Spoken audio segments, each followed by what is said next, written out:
nagkausap kami, bago lang, sabi niya na since hindi ko tatanggapin yung pera, mag-lawyer siya para sa akin. So sinabi niya, he will collaborate. He will be a collaborating counsel for all cases. So he'll be one of the lawyers? Yes, he'll be one of the lawyers for all the cases.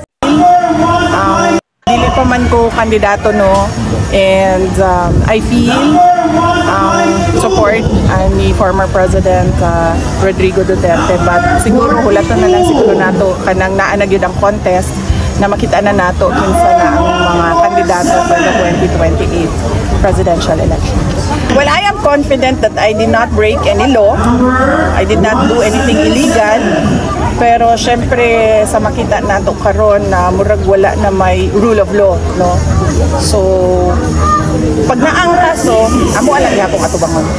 Gumawa kami ng mga inventory of cases base sa mga nabasa namin sa media based on interviews sa mga different agencies of government, House of Representatives, Department of Justice, NBI, and PNP.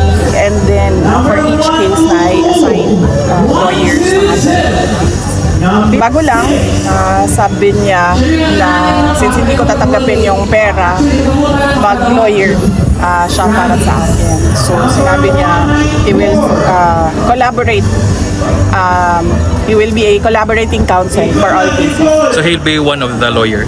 Yes, he'll be one of the lawyers for all the cases. Mo iyang ginaingon. And he's preparing his documents karon sa IBP so that he can sign as a lawyer. As a lawyer of good standing. Ako patrason? Tobong City. Ang mo kan giniman. You. Oh, hindi lang tayo.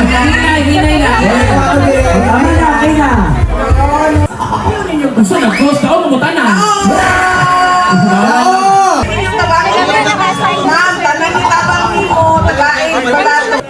Oh, isa to. Sige, answer. That's right.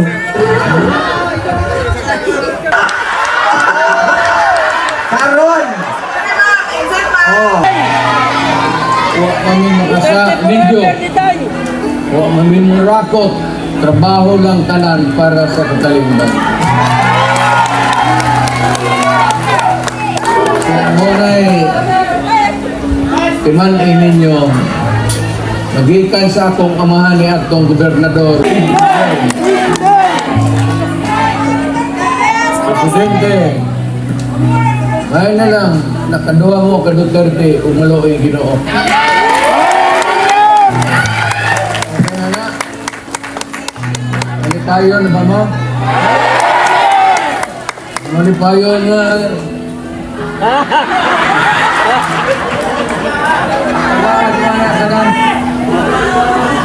Ang iyahaman lang concern is ang cases, the same as your question karon no, nangutan na siya about sa mga kaso.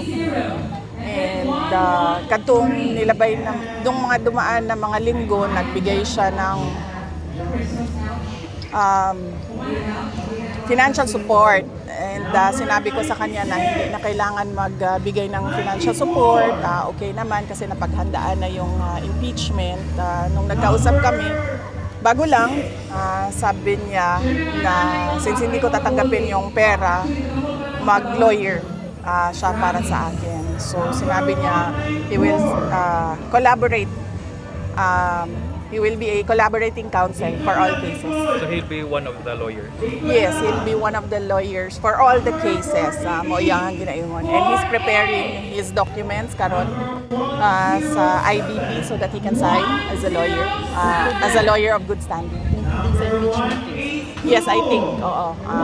Ako ang pagkasabot tanan cases, no. So appeal na siguro tong impeachment cases. He wants to go on board as collaborating counsel.